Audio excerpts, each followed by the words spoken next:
practice in Charlotte before they play on Friday. Kevin Stefanski speaking earlier today about the quarterback plan for their first preseason game, new on SportsCenter. You know, we got game Friday night coming up. We'll rest some starters. Some players will play, obviously holding out some guys due to injury, as you know. And then we'll play Shedeur at quarterback. We just signed Snoop Huntley, as you guys saw. We'll get Snoop back up to speed quickly. He's been in a couple different offenses since we last saw him, so he's doing a great job of working at it. But it's a great opportunity for all of our young players in that football game. Senior front office insider Mike Tannenbaum was with us. That makes 5 quarterbacks in camp right now. A couple of those guys that they really need to take a look at. Pickett and Gabriel, they're banged up. So Shedeur gets the start. This is not a small opportunity. How would you characterize this, what he could accomplish if he plays well? Anna, this is a massive opportunity. Make no mistake about it. If I'm Shedeur, it's like the NCAA tournament. Survive in advance. Put together a couple of good halves, and then you're going to earn more play time. And the key, Hannah, are a couple things. No self-inflicted wounds, no pre-snap penalties, no delay of games, and then his footwork. If his footwork is crisp, that means he knows where to go with the ball and he's prepared.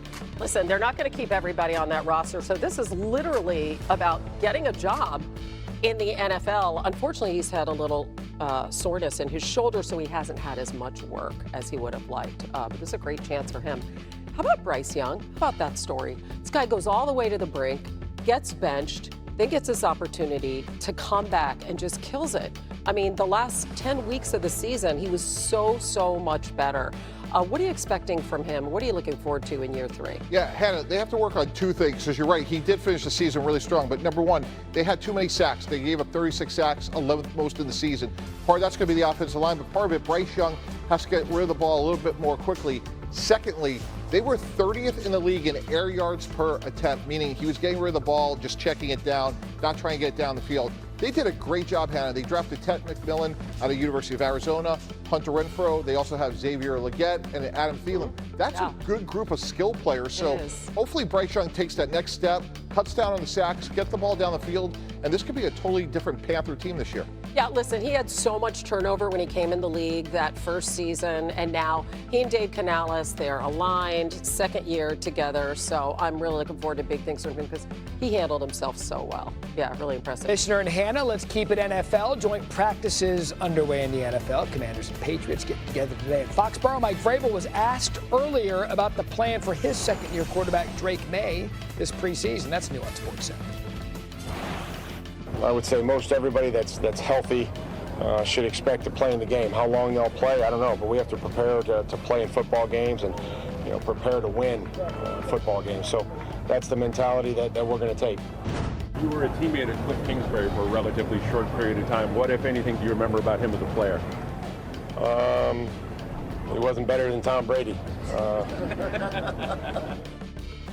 Fair enough, as we welcome in Louis Riddick to join us to talk a little joint practices. And Louis, this will be Drake Maye's first year in the Josh McDaniels offense. We've seen this work for the Patriots before. What are you going to be closely watching from Drake early on in the season? Yeah, Matt, just his level of comfort, his level of mastery of this offense is going to be totally new to him, and it has a lot of new components. I mean, 4/5 of this offensive line wasn't on this team last year. I mean, so it's a totally new group up front. They're integrating new running backs, drafting Travion Henderson out of Ohio State. They have new wide receivers now. And they draft Kyle Williams out of Washington State, who has a rookie. He looks fantastic. Stephon Diggs coming off of the injury to his ACL. He's going to be a big component of this. So there's a lot that Drake has to kind of take in, all while at the same time trying to master an offense that puts a lot on the quarterback and a lot on his ability to really make good decisions both pre-snap and post-snap. So look, I think for him, it's just a nice steady progression that you want to look for in his ability to get this team in and out of the huddle, not have negative plays, not turn the football over, and just grow throughout the course of the season, with all the new players that are also trying to grow and gel and come together. Yeah, and you hit on it in the first part of that answer. I think everyone saw Drake and flashes last year, but no weapons around him. They did everything they could to address that. So the growth of this young team is going to be fascinating to watch. On the other side of this practice, another year 2 quarterback didn't see that he needed to grow at all in Jayden Daniels. Coming off a run of the NFC Championship game, he looked like a veteran from snap 1, but he's still a year 2 guy. So what kind of growth do you want to see from Jayden this season? Look, I think a lot of the growth that you'll see from him is going to be predicated on how about having his best players around him, so he doesn't have to like kind of go outside of structure and do things that maybe you wouldn't normally ask him to do, which is run the offense efficiently, see the field clearly, get the offense in and out of the huddle, push the ball down the field. They need Terry McLaurin on the team in order for Jayden to kind of realize his full potential. See, we're falling into this trap very quickly with Jayden Daniels in terms of the discussion surrounding whether or not he's going to have a year or two slump of thinking that this guy's been playing for 5-6 years. He was just a rookie last year, which speaks to, Matt, as you know, just how good this young man was. But if you start taking away weapons from him and you start making him do more, what do you think that's going to do to his growth? Right. It's going to make it even more lumpy and uneven because he's going to try to do more things than he should. So I think it's important for this Washington front office to come to some kind of resolution with Terry McLaurin, because they just don't have enough outside of that in order for you to say, Jayden will be fine no matter what. He won't be. I think this is a big contract negotiation to keep an eye on. It's huge because we talked about weapons for Drake Maye, and we kind of saw a regression to the mean for C.J. Stroud with Houston after a remarkable rookie season. But if Jayden continues to grow, look out. Second best odds to win the NFC East training camp, preseason football full effect. Louis Riddick will be here. And Red Zone TV rights from the NFL for a 10% equity stake in ESPN. The NFL network will be owned and operated by ESPN, which will integrate the network into its upcoming streaming service, which is launching on August 21st. ESPN will have broadcasting rights to 3 more NFL games per season, bringing the total to 28, and has extended the deal with the NFL to air the draft. ESPN will also distribute Red Zone to cable and satellite operators and merge its fantasy game with the NFL's, making ESPN the official fantasy product of the NFL.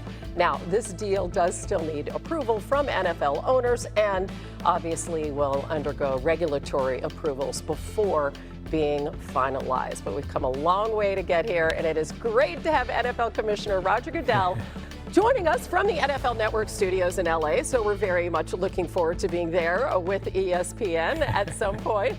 But I just want to say, before we get to the news of this new partnership, we've been thinking about your NFL family so much. We wanted to check in after 4 people were killed in that shooting targeting NFL headquarters. We know you have an employee who was injured. So how are the folks in New York doing in the aftermath of that traumatic and tragic event? Well, thank you for asking, Hannah. It's been a tough week for not just the NFL, but I think everybody at our Park Avenue offices, our other tenants, each lost employees, and it's a sad thing for us to have to bear, but I think our group is pulling together as they normally do. We're a resilient group.